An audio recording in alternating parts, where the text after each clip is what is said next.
Okay, so this video is about how to get the Almanac up and running using a microbit. So you connect the SN01 to your BM11 and you plug your microbit into that. You can see the first number of lines here, just explain what you have to do. So we have to make this file MTA online UBX, and you do that by just taking this entire line and copy it into your Chrome browser. Just before you do that, change token to the token you will get once you filled in this form. That's here. So in 24 hours time, you will get a token. And then you assist it by putting your latitude and longitude. So you change that to your latitude and longitude. I'll give an example here. So for example, Green Park Station London is like that and that. And the last part of the file here say 5,000, that's 5,000 meters accuracy. So you don't have to be as accurate as I'm here, but what you do is you go in, you use Google Maps to figure out where are you, and you select a position within 5 kilometers radius, and you use that. And then when you have this, after you download this MTA online UBX file, it's valid for 2 hours. Also, just remember, before you put this thing here together, the DCE pads on the SN01 have to be soldered. They're probably going to be soldered in the future, but for now, it's a process you have to do yourself. So this is a MicroPython running on a microbit program. So let me quickly go through it. In these two lines here, we're going to download this MTA online UBX and read it into the Almanac variable here. You will see a text coming out and say that you have downloaded and how long it is.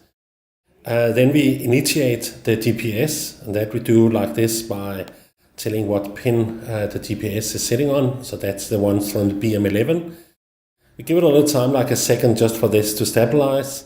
And then we clean out the buffer. So while there's stuff in UART, we're going to read it, and we're not going to do anything with it, just start in the bottom, just so we make sure it's cleaned out. And then we write the Almanac. So we can take the whole file we downloaded and just write it in one go. Give it a second here just to relax again. And then we get the console back by doing this thing here. If you don't do that, we can't get the console back. And then we write out here that we have written so many bytes to the Almanac. And that number, of course, is going to match the same number we have up here.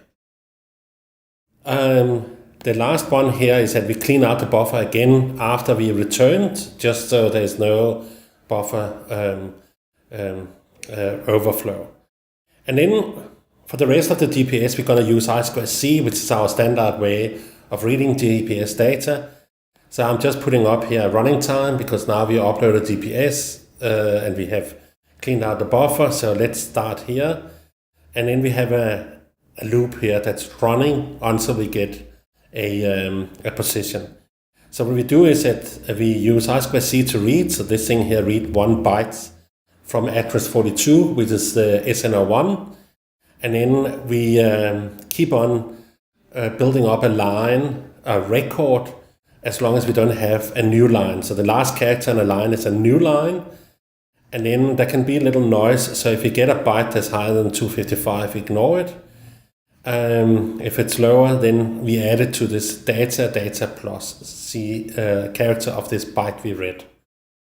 And then we read the next one, and we loop around that until we have a line.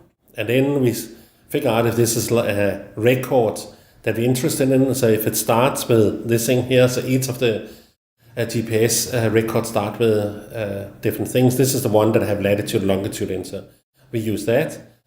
I print it out. You don't have to, but I print it out so we can see it progresses, and it will print out a record once a second approximately. If that record gets over 60 characters long, I know it's because it have latitude and longitude. It's kind of like in the 40s without and like in the 80s with.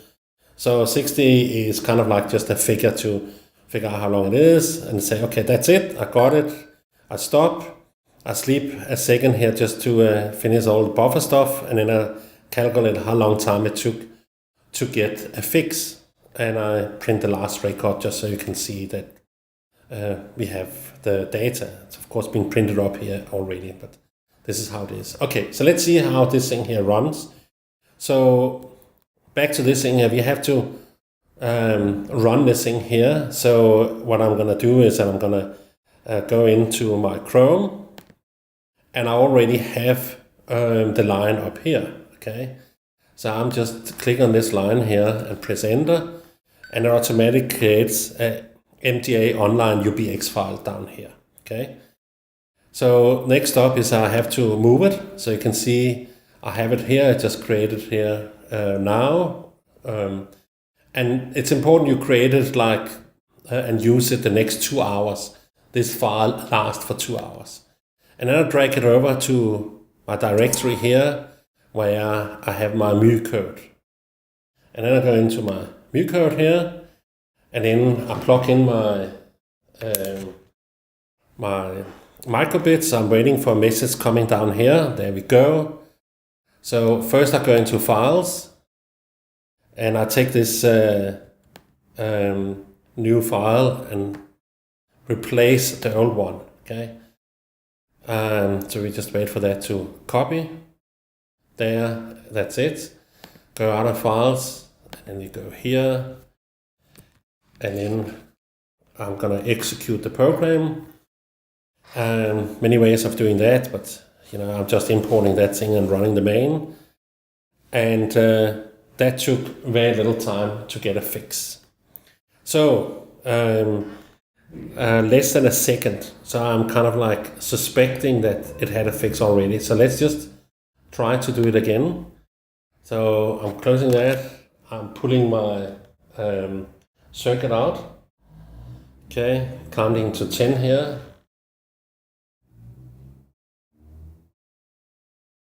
Okay, and I'm clicking in again, and I'm waiting for it to come up down here.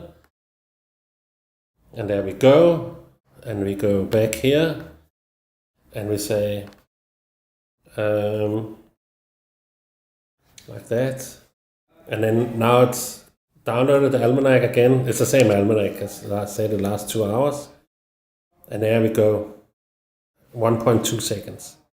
So we get position pretty quickly this way here. It really depends on the situation, how long time it's gonna take, but this thing here seems to be much quicker than even I expect. But I can't really complain about it, since I do actually disconnect and running this thing here from code every time. So that's it. Remember, you have to solder the SN01. I'm sorry about that. The file you're downloading only lasts for 2 hours. So when you play around with this thing here, you have to get the file down.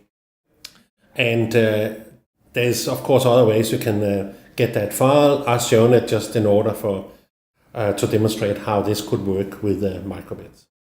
Thank you.